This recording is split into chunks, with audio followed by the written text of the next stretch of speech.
Hello future doctors, NEET का प्यार series में आपका बहुत बहुत बहुत स्वागत है बच्चों। आज हम चैप्टर लेने वाले हैं जो खूंखार चैप्टर है रोटेशन, जिसमें यार ऑलमोस्ट सारे बच्चों की बैंड बजी रहती है, सर रोटेशन मोशन हटा दो सिलेबस में से, जिंदगी आसान हो जाएगी। पर यार ये चैप्टर बहुत इंपॉर्टेंट है। देखो लास्ट 12 साल का अगर एनालिसिस करें तो 17, 20, 22 एंड लगभग 30 क्वेश्चंस आए हैं लास्ट 12 सालों के अंदर अंदर में। तो मतलब इसमें जो हर साल लगभग 2 से 3 क्वेश्चंस पर ईयर इसमें से पूछे जाते हैं। लेटेस्ट ईयर में 2022 में भले एक क्वेश्चन ही आया है, ठीक है, लेकिन 21 में हम देखें तो 21 में 2 क्वेश्चन आए हैं, तो कभी 2, कभी 1, कभी 3 ऐसे इसमें क्वेश्चंस आते हैं।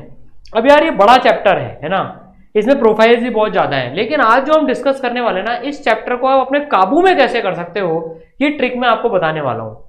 सर ये नीट का प्यार क्या है बच्चों? नीट का प्यार एक ऐसी सीरीज है जिसमें हम हर चैप्टर का एनालिसिस करके बताते हैं कौन सा टॉपिक में से ज्यादा क्वेश्चंस नीट पूछ रहा है, कौन से टॉपिक आपको सुपर स्ट्रॉन्ग करने हैं, कौन से टॉपिक ऐसे जो आप छोड़ के नहीं आ सकते।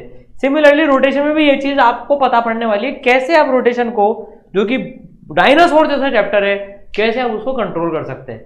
भाई कोई सा भी सब्जेक्ट हो, फिजिक्स, केमिस्ट्री, बायोलॉजी, सारे सब्जेक्ट की ये नीट का प्यार करके पूरी प्लेलिस्ट बनी हुई है। 42 वीडियोस हैं, अराउंड 40 चैप्टर्स हम ऑलरेडी डाल चुके हैं बच्चों इसमें। तो रोज आपके पास में एक चैप्टर आता है जिसके पूरा एनालिसिस आपको मिलता है। ईसरल नीट चैनल पे आप इसको देख सकते हो बच्चों। तो जब भी आप रिवीजन करने बैठो, चैप्टर स्टार्ट करने बैठो, यार सबसे पहले नीट का प्यार देख लो, ताकि ये पता रहे किस पे मुझे ज्यादा फोकस करना है। यार पढ़ना सब कुछ है, ठीक है, लेकिन एटलीस्ट कभी इमरजेंसी आ गई, मैं चैप्टर छोड़ के जाने वाला हूं, तो मुझे पता होना चाहिए यार ये वाला पार्ट तो मैं अपना पढ़ के ही जाऊं, ठीक है। चलो रोटेशन मोशन पे आते हैं। रोटेशन मोशन में अगर आप पूरे चैप्टर को देखते हो, सर इतना बड़ा चैप्टर है, होता ही नहीं है, सवाल नहीं होते, नहीं, तो सबसे पहले तो उसका डर खत्म करो। I love rotation motion, I love physics and I love rotation motion, literally बता रहा हूं। देखो आप इसमें एक गौर से चीज देखो बच्चों, पूरे एनालिसिस के बाद आपको एक चीज समझ में आएगी। पहली बात तो इस चैप्टर को आप है ना 5 टुकड़ों में बांटो। देखो रोटेशन मोशन इतना बड़ा चैप्टर होता है, उसे डर लगता है, आप उसके 5 टुकड़े कर लो, 5 चैप्टर समझो इसको आप।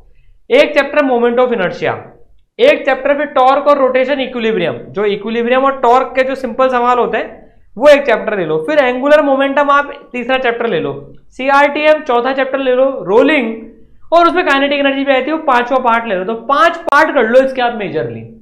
अब आप गौर से देखो, मेजर जो चंक आया है ना इतने सालों में, जो मेजर जो चंक आया है यार, वो शुरू के 2 पार्ट से आया है। तो अगर आपका नीचे वाला पार्ट जो है, ये जो 3 चैप्टर का 3 पार्ट टॉपिक का जो पार्ट है, ये कमजोर भी है, जो पीछे आप पढ़ते हो बेसिकली यार, जो बाद में पढ़ते हो यार, पहले लेवल पे टेंशन मत लो, क्योंकि ये जो दोनों पार्ट है ना, सबसे पहले इसको कंट्रोल में लाओ। यार मोमेंट ऑफ इनर्शिया आप सोच के देखो, 7 क्वेश्चन आए हैं, मतलब यार 25% टाइम मोमेंट ऑफ इनर्शिया से क्वेश्चन आ रहा है। इनफैक्ट 2022 में मोमेंट ऑफ इनर्शिया का क्वेश्चन आया है। तो पूरा रोटेशन मोशन आपका कमजोर हो भी रहा हो ना, तो ऐसे डरो मत, सबसे पहले मोमेंट ऑफ इनर्शिया वाले पार्ट को तो स्ट्रॉन्ग करो। ये तो कर सकते हो यार, ये तो छोटा पार्ट होता है। डेफिनेटली आप सबसे पहले मोमेंट ऑफ इनर्शिया को स्ट्रॉन्ग करो। हो सकता है आपके साल में मोमेंट ऑफ इनर्शिया से सवाल आ जाए, तो चिंता की जरूरत नहीं है, काम पूरा हो गया, हमें तो सवाल सही करने। तो पूरा चैप्टर छोड़ने की कभी नहीं सोचना चाहिए। और रोटेशन का क्वेश्चन देख के मन में डर पैदा नहीं करना चाहिए, यार रोटेशन का क्वेश्चन आ गया, मेरा रोटेशन कमजोर है। नहीं, इसको अलग तरीके से खेलो। भले मेरा रोटेशन कमजोर हो, ठीक है, पर मेरा मोमेंट ऑफ इनर्शिया तो स्ट्रॉन्ग है, देन मेरा टॉर्क और इक्विलिब्रियम स्ट्रॉन्ग है। एक एक सब टॉपिक को स्ट्रॉन्ग बनाओ, ठीक है। अब जैसे मोमेंट ऑफ इनर्शिया में अगर अपन देखें तो 21-22 है ना, दोनों सालों में हम पीवाईक्यूज एनालिसिस करते हैं। तो भाई 2022 में अगर अपन देखें बच्चों, तो 2022 में thin uniform disc passing through centre है ना, एक तो एंड अबाउट से डायमीटर, तो भाई डिस्क का उसके प्लेन के परपेंडिकुलर और एक डायमीटर से पास होते हुए रेडियस ऑफ गायरेशन। सबसे इंपॉर्टेंट इसमें बात है बच्चों, ये टर्म बहुत रेयरली पूछता है नीट, लेकिन रेडियस ऑफ गायरेशन 2022 में पूछ लिया गया है, रेडियस ऑफ गायरेशन। तो रेडियस ऑफ गायरेशन पता होना चाहिए। Moment of inertia equal to mass into radius of gyration का होल स्क्वायर होता है, mk square, k is the radius of gyration. तो यार ये चीज आपको पता होनी चाहिए। बिल्कुल सिंपल सवाल था, लिटरली बिल्कुल सिंपल सवाल है, 4 नंबर भी मिल रहे थे। रोटेशन की टफनेस तो थी नहीं इसमें। अब सोचो 2022 में जिसने मोमेंट ऑफ इनर्शिया और रेडियस ऑफ गायरेशन टर्म पढ़ा था वो ये सवाल कर लेगा, पूरा रोटेशन एक तरफ, ये सवाल नंबर देके चला गया। 2021 में इसी तरह से आप देखो यार, इसमें से इतना सेक्टर रिमूव किया है, अब रिमेनिंग पार्ट का मोमेंट ऑफ इनर्शिया की बात हो रही है तो काट लिया और मोमेंट ऑफ इनर्शिया पूछ लिया, ठीक है, तो भाई आपको मोमेंट ऑफ इनर्शिया का सवाल मिल गया। इसी तरीके से सिंपल टर्म्स में अगर अपन देखें तो भाई जो टॉर्क और रोटेशनल इक्विलिब्रियम का जो सवाल है ना यार, ये भी बहुत सिंपल आते हैं, इसमें बहुत टफनेस नहीं होती है। तो आप जैसे ये वाला सवाल आ गया है ना 2021 में, ये वाला सवाल आ गया कि भाई ये कहाँ पर value of am such that ये इक्विलिब्रियम में रहे, बहुत सिंपल सवाल है। देखो यार अभी बहुत सिंपल सवाल है एक्चुअली में, थोड़ा सा आप इसको पढ़ के मतलब कर सकते हो। इसका सेंटर मास से इसका टॉर्क इसके अबाउट टॉर्क निकालना होता है, ठीक है, इसका टॉर्क और इसका जो रॉड का सेंटर मास है इस पर भी एक mg लग रही है कि उसका टॉर्क इसके अबाउट 0 कर देना, मास m आ जाएगा, 2-3 लाइन का कैलकुलेशन हो जाएगा, ठीक है। एक इंपॉर्टेंट चीज मैं आपको टॉर्क के बारे में और बताऊं यार, मोमेंट ऑफ फोर्स मतलब टॉर्क, ऐसे सवाल 2 बार रिपीट हो चुके हैं, ये प्रोफाइल भी आप अपनी स्ट्रॉन्ग करके जाना कि भाई फोर्स एक पॉइंट पे लग रही है और एक पॉइंट के अबाउट टॉर्क पूछ लिया, एक पॉइंट पे फोर्स लग रही है और एक पॉइंट के अबाउट टॉर्क पूछ लिया, तो भाई आपको मोमेंट ऑफ फोर्स मतलब टॉर्क निकालना है। तो कैसे करते हैं, इसका एक स्टैंडर्ड तरीका होता है, वो लेक्चर में पढ़ाया हुआ है, आप इस वाले प्रोफाइल को जरूर से करके जाना।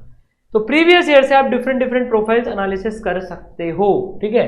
Coming back, angular momentum and conservation, इससे 3 सवाल आए हैं, ठीक है, ये और जगह भी काम आ जाता है, बेसिक्स पता होने चाहिए।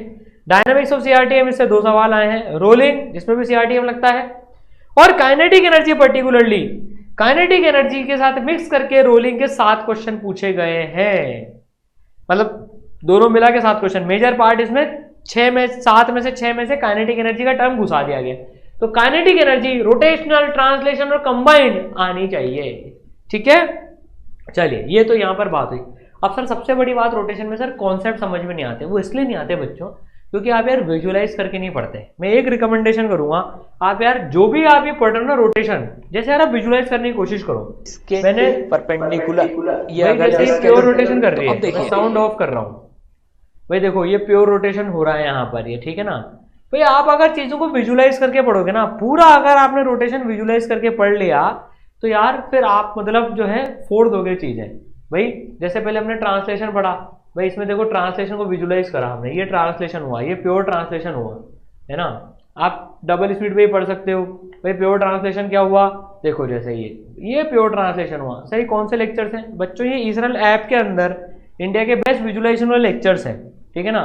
अगर आपने प्योर रोटेशन विजुलाइज करा, देखो मैंने तो लेक्चर की साउंड ऑफ कर रखी है, ये प्योर रोटेशन हो रहा है, प्योर रोटेशन हो रहा है, प्योर रोटेशन हो रहा है। ट्रांसलेशन में यूं घिस रहा था, ये घूम रहा है। अब सीआरटीएम में क्या होगा, सीआरटीएम में क्या होगा, ये देखो सीआरटीएम में ये होगा। एक्चुअल एक्सपेरिमेंट से ही बता दिया और एनिमेशन से भी हमने देख लिया यार सीआरटीएम में एक्चुअली में क्या हो रहा है, ठीक है। तो यार आप इस तरह से अगर आप विजुलाइज करके पढ़ोगे ना, देखो जैसे ये एक्सिस चल रहा है और ये घूम रहा है, जैसे सीआरटीएम मोशन, ऐसे हर चीज अगर अपन ने विजुलाइज करके पढ़ ली तो बस मान लो फॉर दी नीट फिजिक्स एकदम आसान हो जाएगी, ठीक है।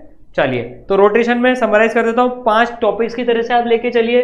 पूरा रोटेशन आपका कभी कमजोर हो नहीं सकता, आप एटलीस्ट इन 2 को तो सुपर स्ट्रॉन्ग कर लो, आधी प्रोबेबिलिटी तो इन्हीं में से आने की है क्वेश्चन, ठीक है।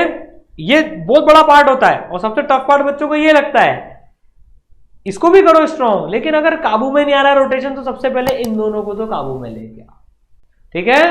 All the best.